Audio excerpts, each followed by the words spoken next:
3 hari dari jam 11 malam sampai jam 4 pagi. Berarti 5 jam kerja kali 3, 15 jam kerja, 16 juta. Sejam sejuta tuh. Ih, gue yakin banyak yang mau. Tumblr lu gak ada apa-apanya daripada payung gua, anjay. BCA Soliter. BCA Soliter tuh seinget gue 5 miliar deh. 5 miliar. Dan pada akhirnya gue pertanyakan adalah kewarasan kita masing-masing. Maksudnya buat apa lu pamer-pamer di internet? Apa yang lu harap lu akan dapatkan? Dipuji-puji orang, ya elah. Orang gini, gue kan menyukai manusia ya. Gue suka ngeliatin manusia di kondisi-kondisi tertentu untuk melihat bagaimana keseruannya. Apa yang seru dari belut masuk pantat?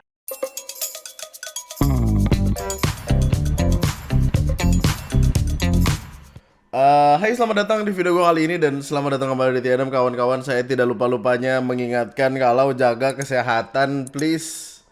Ini lagi meriang-meriang aja ini suara gue juga udah mulai bindeng rasa-rasanya. Aneh, masih tiba-tiba panas, tiba-tiba hujan, aneh bener. Kita akan melihat-lihat apa-apa yang terjadi di internet by the way. Untuk memulai semuanya, ada satu pertanyaan datang. Pertanyaannya adalah, apakah lu mau ngedapetin 16 juta dengan cara ngabisin 3 hari di sebuah ruangan antara jam 11 sampai jam 4 pagi, di mana ruangannya sawerem seperti ini. Nah, ada peti di tengah. Gue juga nggak tahu ini petinya isinya apa. Mungkin mayat, mungkin ini bolong terus ada orang nakut-nakutin. Gue nggak tahu, tapi orang di Jepang tuh sepertinya baru menemukan uka-uka. Gak tahu, atau dunia lain, masih dunia lain yang gitu-gitu. Kompensasinya 150.000 yen, which roughly 16 jutaan. Lokasinya ada di Tochigi. Gue gak tahu, pokoknya di Jepang lah. Lu gak boleh ninggalin ruangan. Kalau mau kencing atau boker ada portable mini toilet.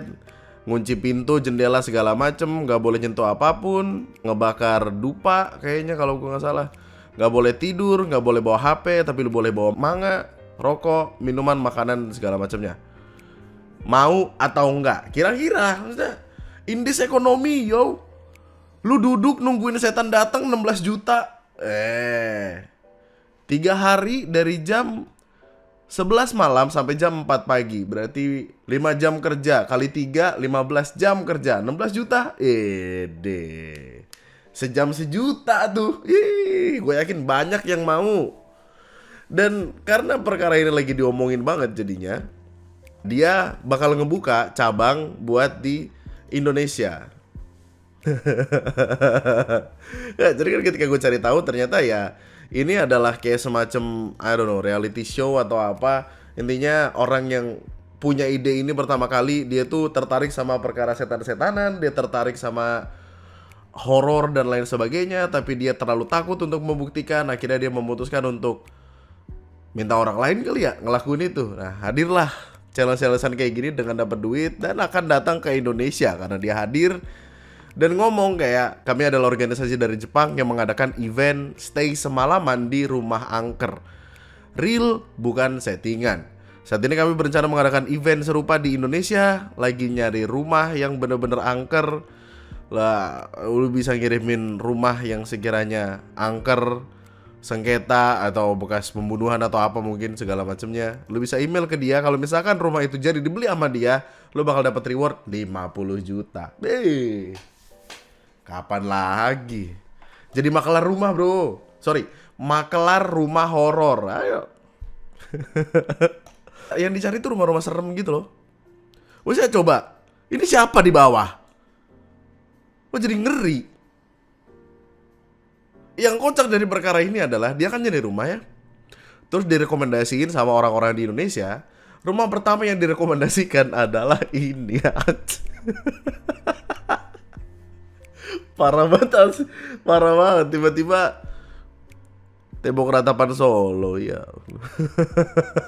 Dua rumah sisanya gue nggak tahu, tapi yang pertama sih chaos. Gue bahkan baru tahu kalau rumahnya di Google Maps tuh disensor. Ya mungkin lo mau join, mungkin lo mau nyari setan-setanan, maksudnya di masa-masa kayak gini sih mending ngelihat setan daripada lapar ya. 16 juta loh. Anyway, kita akan opening dengan hal-hal kocak yang sekiranya gue temukan di internet. Karena kekocakannya sangat tidak make sense. Kita akan mulai dengan mbak-mbak ini yang sobat kaya najis.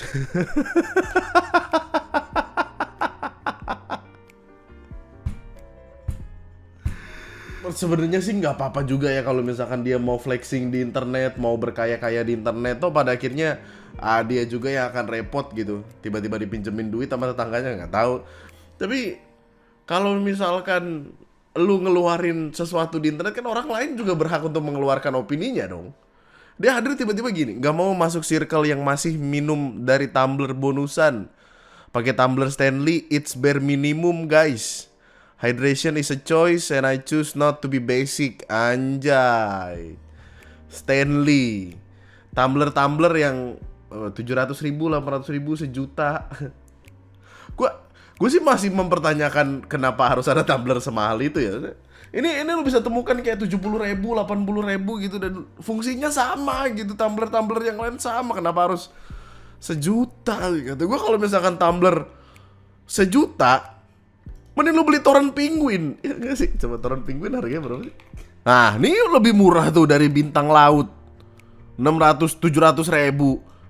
Kenapa harus ya, jangankan buat lu sendiri bro. Kalau misalkan lu beli toren, satu keluarga bisa minum, kenyang. 500 liter. Stanley berapa liter sih paling? 800 liter, 900 liter. Toren penguin. Toren bintang laut. Aneh banget. Terus orang hadir dengan komentarnya masing-masing kan. Setelah ngelihat video ini, setelah ngelihat pamerannya ini, ya kita nggak satu circle dong mbak. Padahal sama-sama pakai BMW lo kita. Tapi gue tim prepare Equil di mobil. Males pakai Stanley, banyak palsunya sekarang. Ups. Malesin banget ngeliat orang sobat kaya di internet gitu. Yang padahal tentu saja di atas langit masih ada langit, di atas orang kaya masih ada orang kaya lain. Mohon maaf kak, tumblerku bonusan, mobilnya belum turun, dikasih tumbler duluan dong. Ini apa sih, Ferrari? Iya baik. Apalah aku ini cuma pakai tumbler souvenir. BCA prioritas. BCA prioritas itu 500 juta gak sih? Oh 1 miliar, anjay.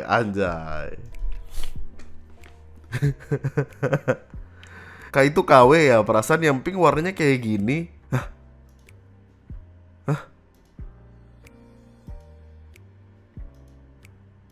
KW.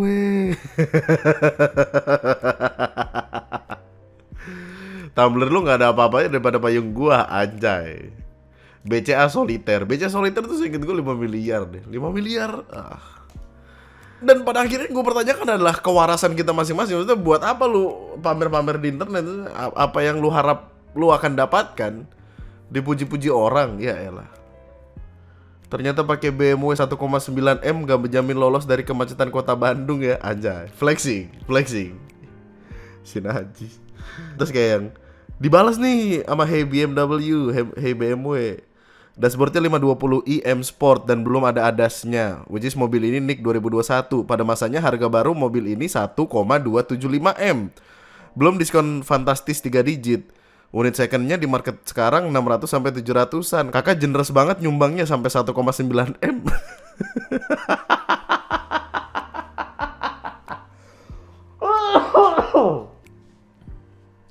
Malu gak sih?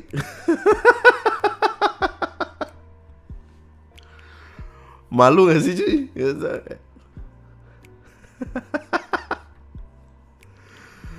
Internet itu penuh sama orang yang lebih tahu dari lu tentang barang-barang yang bahkan lu pakai. Internet penuh dengan orang-orang yang lebih kaya dari lu. Jadi lu mau pamer-pamer kekayaan juga gak penting bro, bener dah. Bingung sama cewek yang masih mau sama cowok naik motor, minimal naik mobil biar gak kepanasan kehujanan. Anjay, keren. Terus dibalas kayak bisa dapat mobil second lu 2 aja. Mampus kan.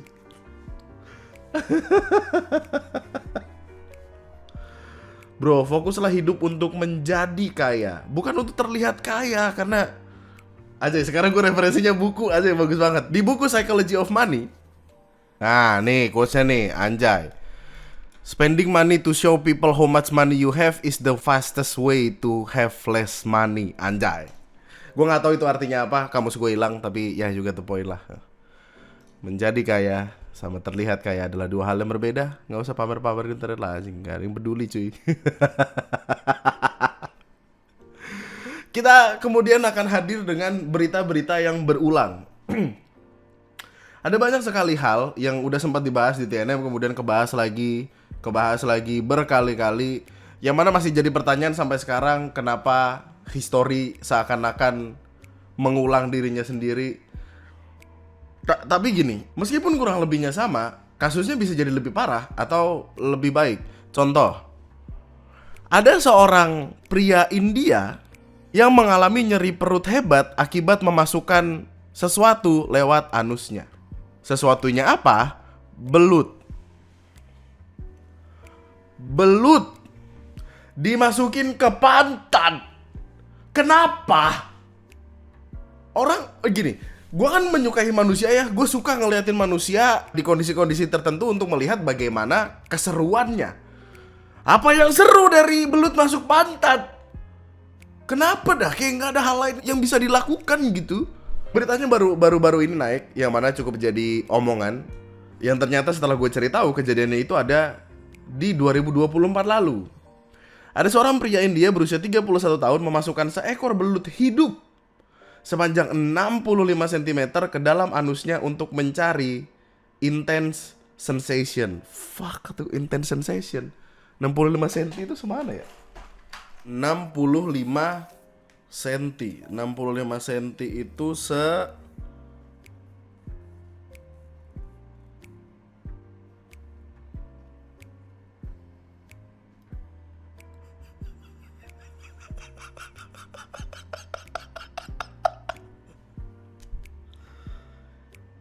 Hah?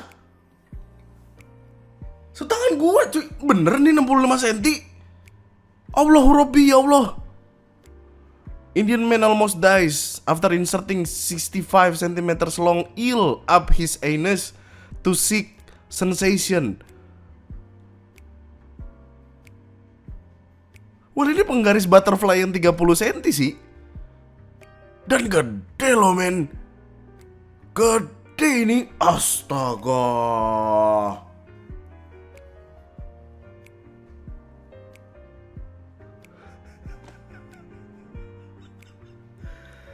Well, orang sih idenya masing-masing ya. Tapi kayaknya ada beberapa ide yang tidak harus dilakukan deh. Maksud gue kayak pria tersebut masuk ke IGD Viet-Duc Hospital. Gimana sih bacanya? Pokoknya ini rumah sakit yang ada di Hanoi, Vietnam.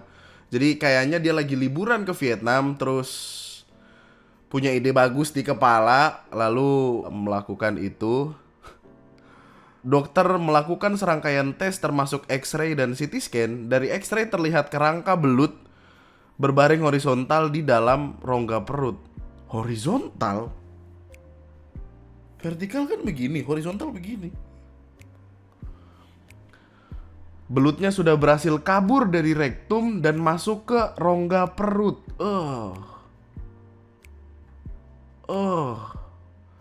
Tim endoskopi dan anestesi dibentuk untuk mencoba mengeluarkan belut melalui anus via kolonoskopi. Upaya ini gagal karena kondisi objek yang licin dan sulit dijangkau. Ditambah ada lemon yang menghalangi.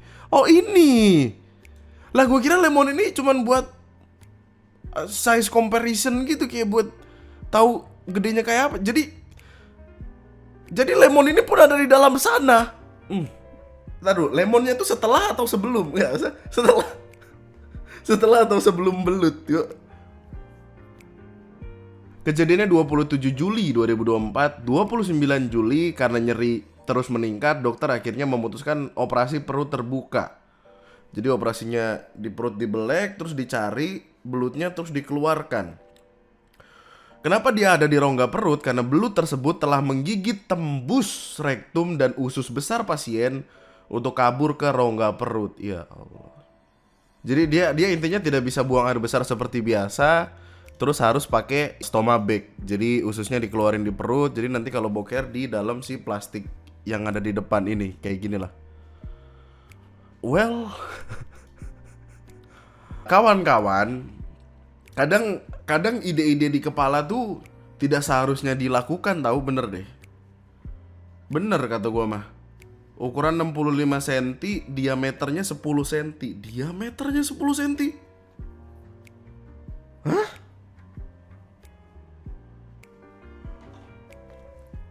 Jangan.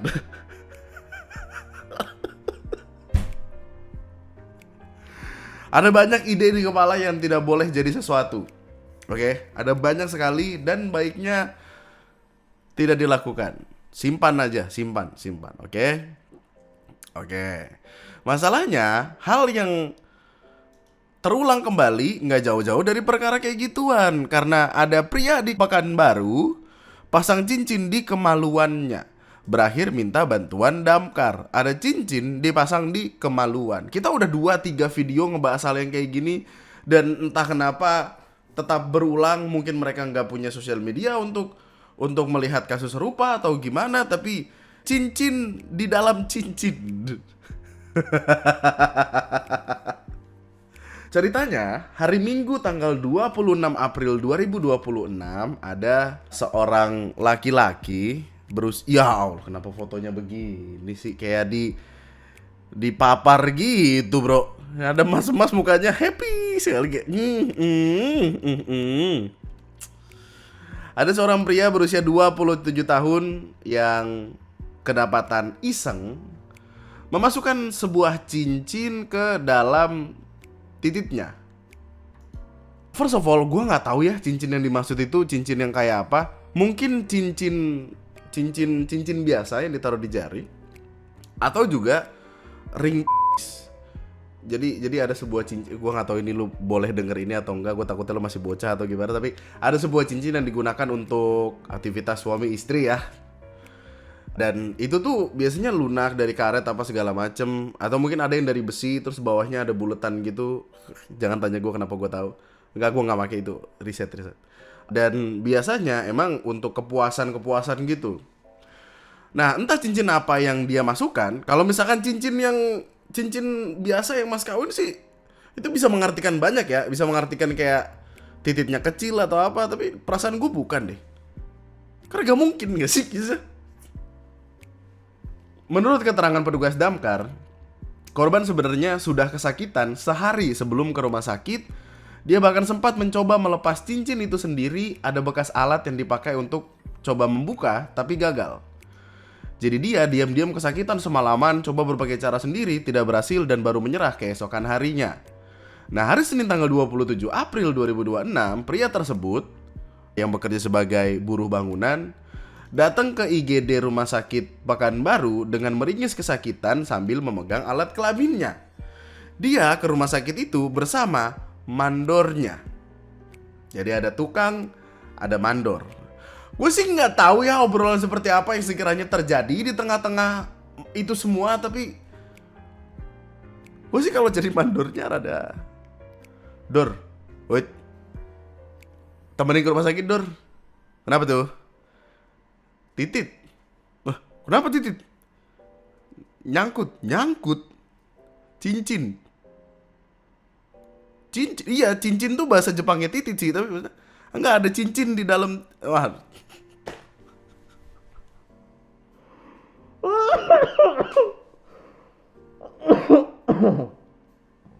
Ketika sampai di IGD kan, petugas IGD kaget kan, kok ada cincin dalam situ gitu, kok bisa? Awalnya pria itu nggak cerita kenapa bisa ada cincin di sana. Tapi ketika dokter menyerah, dokter pun akhirnya memanggil damkar, pemadam kebakaran. Rada nyilu yang lihat fotonya tuh kayak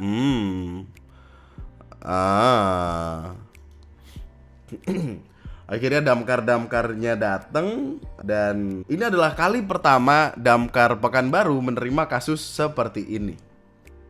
Yang absurdnya adalah gini. Jadi ketika damkar kan menerima teleponnya di rumah sakit kayak, halo bapak-bapak damkar, nih mohon maaf ada cincin yang tersangkut. Dikirimin tuh fotonya, cekrek gitu. Oh oke, siap, meluncur gitu. Ketika dateng, Kobe di foto Oh, ini tuh titit gitu. Jadi damkarnya awalnya mengira itu tuh jari. Ketika sampai di rumah sakit ngeliat itu titit, kaget. Akhirnya berjibakulah damkar dan pihak rumah sakit. Pihak rumah sakitnya menyuntikkan bius terlebih dahulu. Terus akhirnya dipakein mesin pemotong untuk memotong si cincinnya ini. Kata damkarnya sih cincinnya nggak keras, makanya cuma sekitar 10 menit selesai. Sampai akhirnya isengnya ini ketahuan. Kenapa dia iseng masukkan cincin itu ke dalam titit? Karena mau ngebersihin kemaluannya pakai cincin itu. Alasan apa sih bang? Jangan ya, jangan. Takut. Takut banget gua. Ada banyak kemungkinan di kepala sih. Maksudnya kenapa ini bisa menyangkut. Pemikiran pertama sih sederhananya karena emang cincinnya kecil ya. Mungkin cincinnya kekecilan, dimasukkan ketika sedang tidak tegang. Ketika tegang akhirnya nyangkut. Kemungkinan itu. Sampai akhirnya biru, merah, dan segala macamnya. Atau kemungkinan kedua, di kepala gua kemarin, titit kan bentuknya kayak anak panah ya. Nah, anak panah kan dia dibikin lancip dan ada ininya for a reason gitu. Jadi ketika kena musuh, nyabutnya susah. Karena susah kan, kurang lebih kayak gitu kan. Takutnya cincin udah dimasukin ketika di sini, loh kagak bisa dikeluarin, nyangkut gitu. Awalnya gitu gue mikirnya, cuman udah gak sih? Nih lu banget. Perkara yang berulang lainnya. Takut istri marah, pria Makassar sandiwara dibegal usai gaji habis buat judol. Ini tuh sesering itu. Bahkan seinget gue bulan kemarin pun udah ada perkara beginian. Ya terjadinya gak jauh-jauh. Alasannya pasti sama, karena takut ketahuan istri dan diomelin sama istri. Dia lebih memilih diomelin sama polisi daripada sama istri. Yang padahal ketika akhirnya ketahuan sama polisi kan diomel-omelin juga dong. Jadi kejadiannya tuh masih baru, which is tanggal 4 Mei 2026. Ceritanya ada seorang pria berinisial AD, 24 tahun, ngebikin laporan ke kepolisian. Oh, 24 tahun. Oh. Dia mengaku menjadi korban begal, di mana handphone dan uang tunai jutaan rupiah dirampas oleh pelaku saat sedang mengendarai sepeda motor. Terus setelah dia melapor, kan biasanya kalau kita lapor polisi ada BAP ya, berita acara pemeriksaan. Ketika BAP kan ditanya-tanya tuh, diinterogasi lah sederhananya. Nah, polisi mulai curiga karena tidak ditemukan bukti yang mendukung laporan pembegalan. Petugas melakukan pelacakan terhadap ponsel yang dilaporkan hilang. Hasilnya mengejutkan, ponsel tersebut masih berada dalam penguasaan Ade sendiri. Goblok juga. At least lu buang kek apa kek? Gimana sih, kocak. Unit lapangan menjemput Ade di rumahnya untuk dimintai keterangan. Dalam pemeriksaan Ade mengakui semua kebohongannya. Tujuan laporan palsu tersebut adalah agar istrinya tidak mengetahui kondisi keuangan yang amburadul. Ade berencana menginstal ulang ponselnya agar jejak judul tidak terlacak. Ya. Polisi menduga gaji Ade habis untuk judul tanpa sepengetahuan istri. Ya. Jadi polisi tuh berarti bisa ngecek ya HP via email atau sinyal.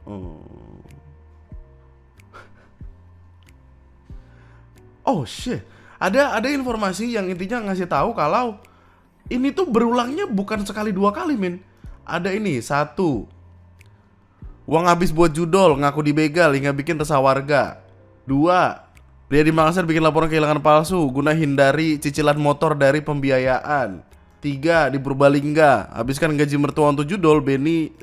Jangan dong. Saya tangannya sendiri dan palsukan kasus pembegalan. Ya, Beni. Terus ini, pria Bondowoso ngaku dibegal, ternyata terlilit pinjol dan judol. Terus di Bandung tuh yang kemarin sempat kita bahas di video beberapa waktu lalu. Ya Allah. Kok banyak banget ya? Emang pada kagak ngebuka internet apa? Kan main judul tuh di HP. Harusnya 11-12 sama menemukan berita-berita kayak gini gak sih? Yang artinya kalau udah ngelihat beritanya kan artinya tahu kayak jangan dilakukan gak sih? Kan orang udah banyak yang ketahuan nih gitu. Ustaz. Aneh banget orang pada. Kan masalahnya gara-gara perkara ini yang dari awalnya gak pengen ketahuan istri jadi ketahuan satu Indonesia. Ih, kata gue ngaku minta doa, minta berkat supaya bisa dapat pekerjaan yang layak, kagak judol. Tak yang pada istighfar lu. Gak ada orang yang bisa menang dari judol, men. Gak ada, men. Gak ada, bohong. Si Zeus itu bohong. Si kocak juga asli. Tapi tebak-tebakan nih. Coba kita tebak-tebakan. Menurut lu akan terjadi lagi gak? Menurut gue sih akan ya. Yakin gue. Kita kasih jangka waktu 6 bulan deh. Gue yakin ada lagi. Dan yang kayak gini tuh bisa kena pasal laporan palsu loh. Dia justru bisa dipenjara. Ngefitnah begal aja. Aneh banget. Berhenti kejar Max Win, Kanda. Kemenangan terbesar adalah berhenti. Let's go.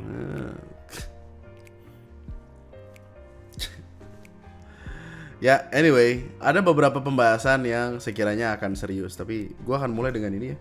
Ini berita sebenarnya udah dari bulan lalu, tapi gue masih penasaran sampai sekarang untuk ngasih tahu ke lu karena ini aneh banget men perkara. Jadi ceritanya gini, ada keributan terjadi di jalanan antara sebuah motor dan mobil. Yang jadi problem adalah masing-masing antara pengendara mobil dan motor itu punya versinya sendiri-sendiri.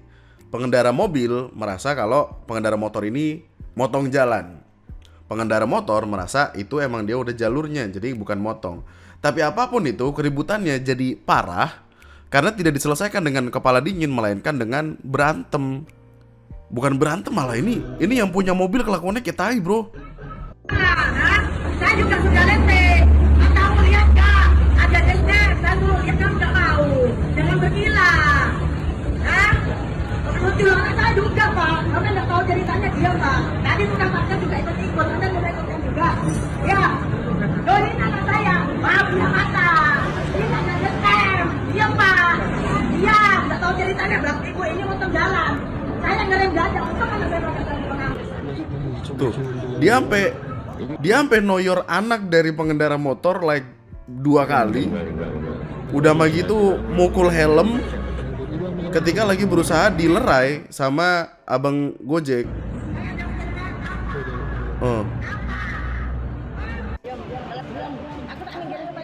Ini ada penjelasannya nih. Waktu itu saya pulang kerja setelah jemput anak saya pulang sekolah di jalan lampu merah Sekarsari. Nah, waktu itu sudah lampu hijau. Dari arah Gajah Mada saya jalan lurus, tapi saya sudah rating ke arah kanan. Di situ ada banyak mobil. Saya ngambil arah ke kiri. Arah kiri saya langsung belok kanan. Saya nggak sadar juga kalau di belakang saya ada mobil. Kata yang pengendara mobil itu saya motong jalan, tapi saya juga nggak sadar saya motong jalan apa enggak. Saya jalan pelan-pelan, sudah minggir, bukan di tengah. Minggir, ternyata motor saya dipotong sama pengendara mobil tersebut. Yang pengendara itu buka kaca mobil, saya disiram, saya dikata-katain kasar. Setelah saya disiram, dia turun dari mobil, dia ngata-ngatain saya bahasa yang tidak pantas. Nah, di situ saya dicolok mata saya 2 kali. Setelah dicolok, saya dipukul helm saya 2 kali. Setelah itu anak saya ditoyor-toyor.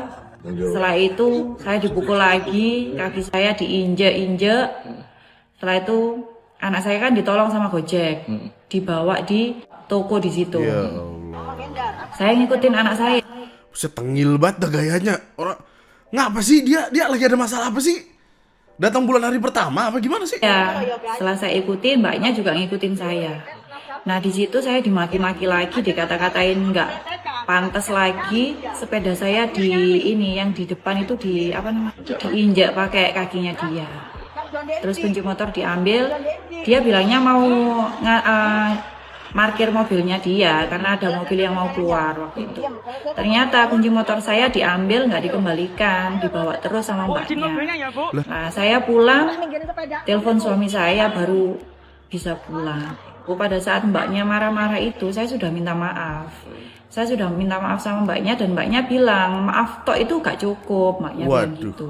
Jadi kalau gua nggak salah, pokoknya gini. Ya, keributan-keributan di jalan lah seperti yang biasa lo tahu. Ada mobil, ada motor. Mobilnya ngerem mendadak gitu. Terus alasan dari si mobilnya kenapa sampai semarah itu adalah karena di dalamnya ada anaknya. Dia melindungi anaknya. Tapi masa lu melindungi anak lu terus menyakiti anaknya orang lain, gimana sih? Nah, maksudnya kalau misalkan semuanya bisa diselesaikan dengan tenang, kenapa sih bro chill aja gitu? Maksudnya kayak kenapa yang sampai segitunya banget? Maksudnya si yang punya mobil nggak ada luka, mobilnya nggak lecet nggak apa? Gimana sih?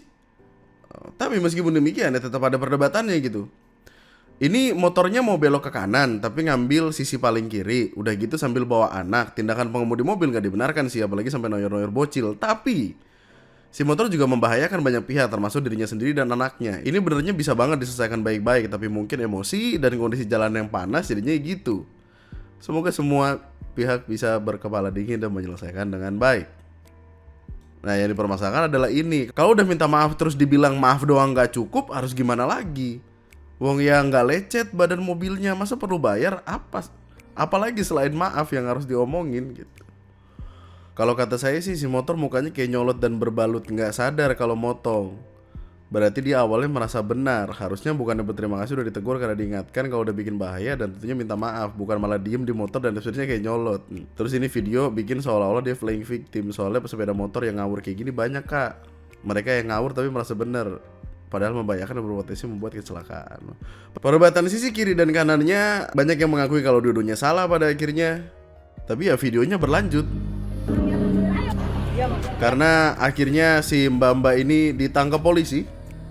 Karena kan seperti yang lo tahu ya, kekerasan tuh mudah sekali untuk diurus sama pihak kepolisian. Ditangkap polisi, kemudian ada permintaan maaf yang dikeluarkan oleh mbak-mbak mobil Ayla tersebut. Posisi saya sama anak di dalam mobil. Jadi saya juga mengkhawatirkan anak saya itu mas, tapi kenapa di dalam mobil. Mbak Lucy ini motong nggak? Iya, dari kiri ke kanan mas. Iya jadi Tapi saya sempat nyenggol ya? untungnya saya ngerem dadak Oh. itu mas, saya hindari dari ngerem dadak. Kaget gitu ya? Iya kaget mas. Itu motong apa belok? Belok ke kanan mas. Jadi posisi pas miring mobil saya, Lutfi itu langsung dari kiri ke kanan gitu mas. Iringan bersamaan gitu ya? Iya, di depan ada mobil. Iya, ada mobilnya orang lain. Jadi Bu Lutfi itu masuk di tengah-tengah antara mobil saya sama mobil orang gitu, Mas. Kenapa sampai mati gitu? Kali saja. Iya, karena tersulut emosi itu, Mas. Spontan gila, Mas. Sebelumnya ada trauma. Enggak ada, Mas. Jadi kan Lucy memaafkan sih.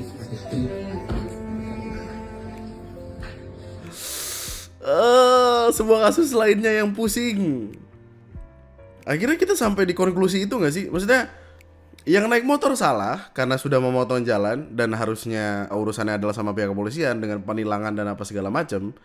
Ya naik mobil salah karena melakukan kekerasan, melanggar hukum. Yang satu melanggar lalu lintas, yang satu melanggar hukum. Panjang sekali ya perkaranya.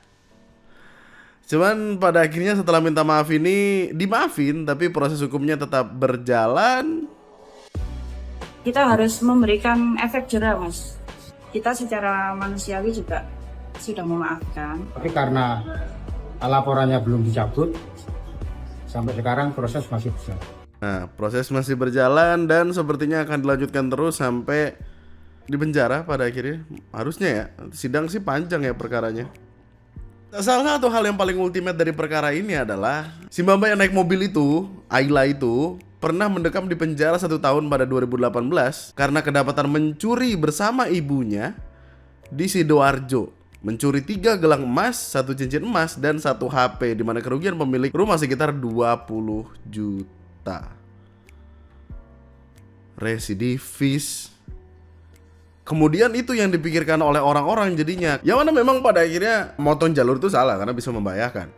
Tapi orang jadi berpikiran kayak apakah ini sengaja dibesar-besarkan untuk meminta ganti rugi supaya pada akhirnya ada uang yang keluar? orang jadi negatif thinking ke sana. Jadi di 2018 lalu dia sama ibunya sempat pura-pura halal bihalal ke rumah orang. Terus si cewek tadi, Inge namanya, numpang ke kamar mandi. Sementara ibunya itu ngajak korban keluar dan ngalihin perhatian. Terus si Inge ini masuk ke dalam rumah, ngambil duit, ngambil perhiasan, ngambil HP, total kerugian 20 juta dan kemudian sempat dipenjara. Divonis 1 tahun penjara, ibunya 1 tahun 2 bulan. Keluar dari penjara tiba-tiba hadir dengan masalah baru lagi. Ya. Dan sudah ditetapkan sebagai tersangka. Nah, sepertinya kasusnya sudah selesai, udah diurusin sama pihak kepolisian. Yang mana ini memberikan pelajaran ke kita untuk sepertinya kita harus lebih tenang ya di jalan.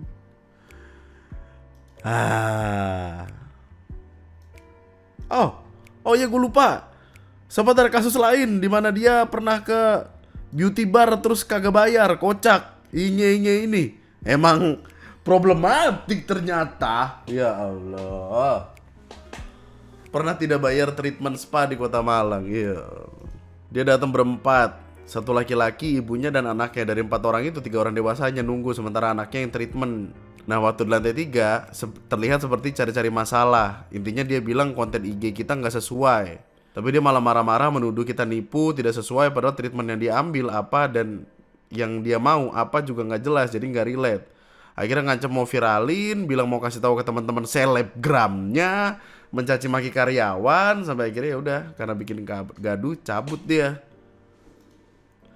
Nah gue takutnya itu perkara motong jalur tadi dijadikan alasan-alasan juga untuk cari-cari masalah gitu. Kita nggak akan tahu kita akan ketemu orang seperti apa di jalanan, jadi baik-baik ya di jalan ya. Bingung banget bro, padahal perkaranya udah begini, gimana ya? Oh ngebahas di sub kali ya, seru ya. Jadi ceritanya ada razia ilegal terjadi di Palembang. Intinya ada dishub gitu, ada 19 anggota dishub yang tiba-tiba ngebikin razia ilegal di salah satu jalan yang ada di Palembang.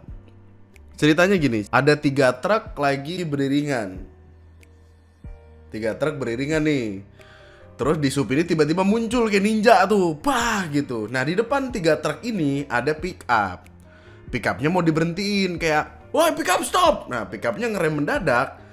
Truk-truk itu pun akhirnya ikut ngerem mendadak dan bertabrakan satu sama lain. Marah dong truk-truknya, supir-supir truknya, karena lu ngapain tiba-tiba ngeberhentiin orang sembarangan. Di Uber lah. Ini ada satu video yang motor NMAX-nya sampai rusak. Oh, nih, ini video truknya tabrakan. Beruntungnya tidak ada korban jiwa, tapi di subnya langsung pada cabut, langsung pada kabur, lari gitu. Anjing kata gua, lu bikin masalah lu kabur, kocak banget. Dikejar lah sama supir-supirnya. Mau ditampol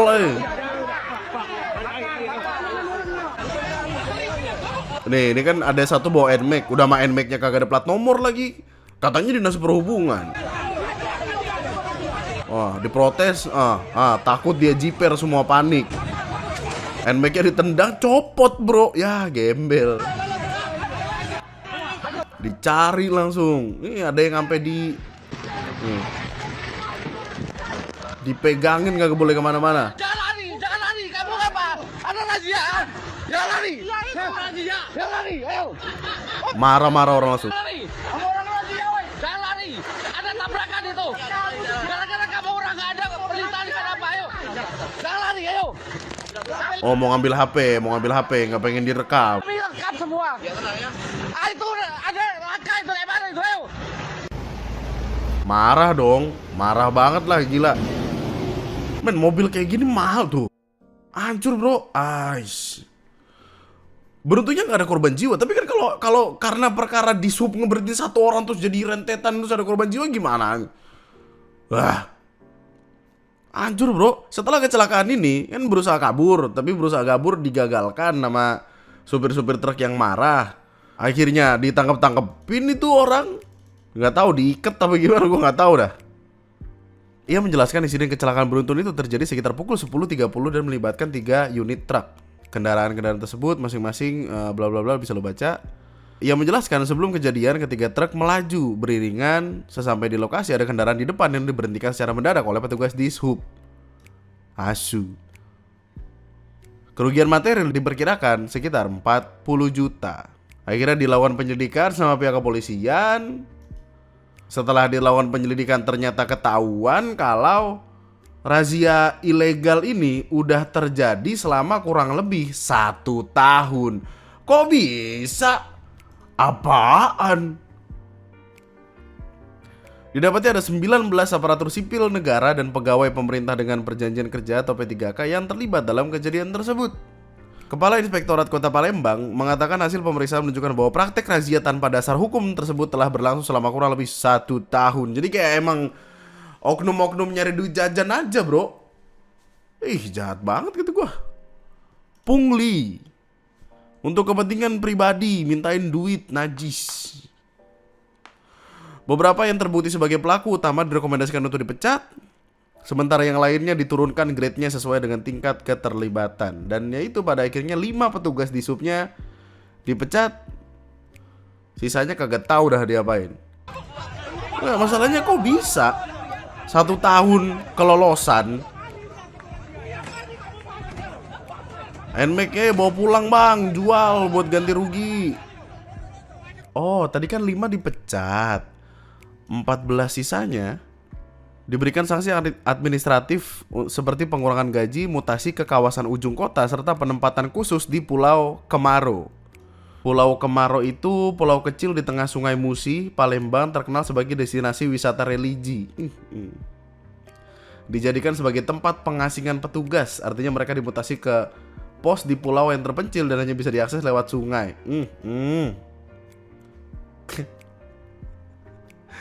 Well, di pulau itu kan kendaraan nggak banyak ya. Mau pungli kemana lagi kan nggak bisa, mampus. Jatuhnya wisata religi. Keluar-keluar jadi ustadz tuh gue rasa. Coba Pulau Kemaro, gue pengen tahu dah. Tiba-tiba diasingkan anjay. Oh, ditaruh di sini dia. Nikmatin tuh 14 orang. Ya jatuhnya bener-bener kayak diasingkan ya. Jadi ya biarin aja pak, biar di situ pak. Tuh nanam padi kayak apa kek. Ada aja kelakuannya. Aneh. Kata gue kalau udah jadi PNS udah hidup yang tenang-tenang aja, nggak usah pada tengil-tengil banget kelakuannya, aneh-aneh aja dah. Karena banyak bro, nih kayak contohnya ini deh. Ini kurang tengil apa nih kelakuan? Jadi ceritanya dari Dinas Kepemudaan, Olahraga, Pariwisata, dan Ekonomi Kreatif Sulawesi Barat ada yang pada live streaming. Live streamingnya akhirnya kan ditegur sama orang. Lu PNS bukannya kerja malah live jam 10 loh ini, 10 pagi. Dikata-katain lah, di komen sama orang. Tapi responnya Nggak tahu, kasihan. Nggak tahu nih kalau dipikir-pikir loh. Kenapa memang kok begini? Ada juga yang banyak yang live begitu ya. Anunya dia masuk cuman nyinyir karena akun fake. Orang iri hati, kasihan. Orang berkekurangan. yang datang dan komen dibilang sama dia orang iri hati dan orang berkekurangan. Cocote cok. Menyinyir karena akun fake. Orang iri hati, kasihan. Orang berkekurangan. Lapar kai. Berhenti nonton woy. Kalau kamu nggak punya kerjaan berhenti nonton. Salah. Kalau kamu punya kerjaan, kok kamu bisa nonton live aku? Baca ini nggak ridho gue. Gak ridho ke hasil gaji gue dibayar buat gaji karyawan. Ya udah kalau nggak ridho, ya berhenti kerja aja.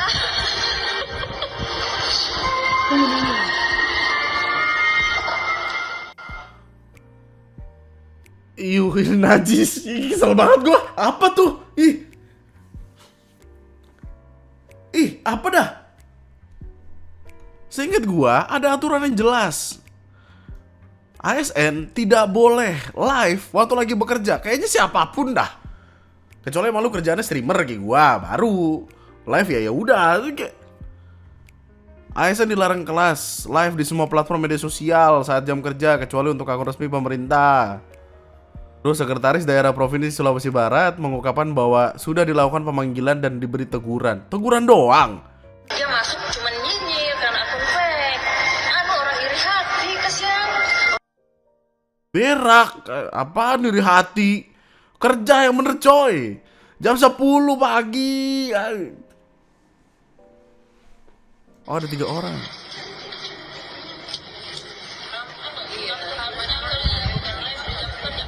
Kamu udah kerja dah sampai lihat live-nya aku. Kamu udah kerja, kamu pengangguran ya sampai bisa lihat live aku. Ini sayang, ini kerja saya mau bersiap. Ini orang Sulawesi Barat kayak mau marah-marah nih. Gue sih marah-marah ya. Sampai sejauh ini sih nggak ada permintaan maaf atau apa ya. Seperti template yang sudah seharusnya terjadi. Cuma ada kalimat kalau sudah dipanggil dan sudah ditegur, udah itu doang. Dia nggak tahu ya, ada banyak sekali orang yang ingin ada di posisinya dia, berusaha untuk jadi kayak dia supaya bisa bekerja menjadi aparatur sipil negara. Tapi kelakuannya sangat-sangat amat tengil. HP-nya ganti dah, HP-nya simpen. Ganti gimbot apa kek biar berguna. Gue yakin juga ini dia kalau lagi kerja kagak live mainnya Zuma, Soliter. Liatin aja. Aneh banget. Biasanya tuh orang kalau misalkan ketahuan PNS lagi live tuh paling kayak maaf ya Pak, dimatiin udah gitu. Ini ketengilannya itu, sobat mantep kata gue. Yang punya Sulawesi Barat lu, buset. Udah cabut dulu. Ada beberapa perkara lain sebenarnya yang bisa dibahas, banyak banget sebenarnya. Cuman kita lanjutkan di lain waktu. Karena udah kelamaan juga. Sehat-sehat kawan-kawan, jaga kesehatannya.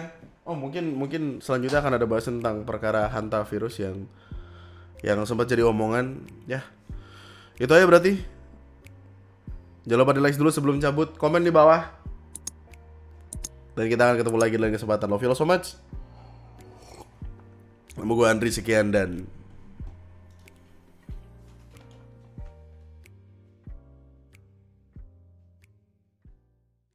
kalian gak kerja ya? Kok nontonin video ini?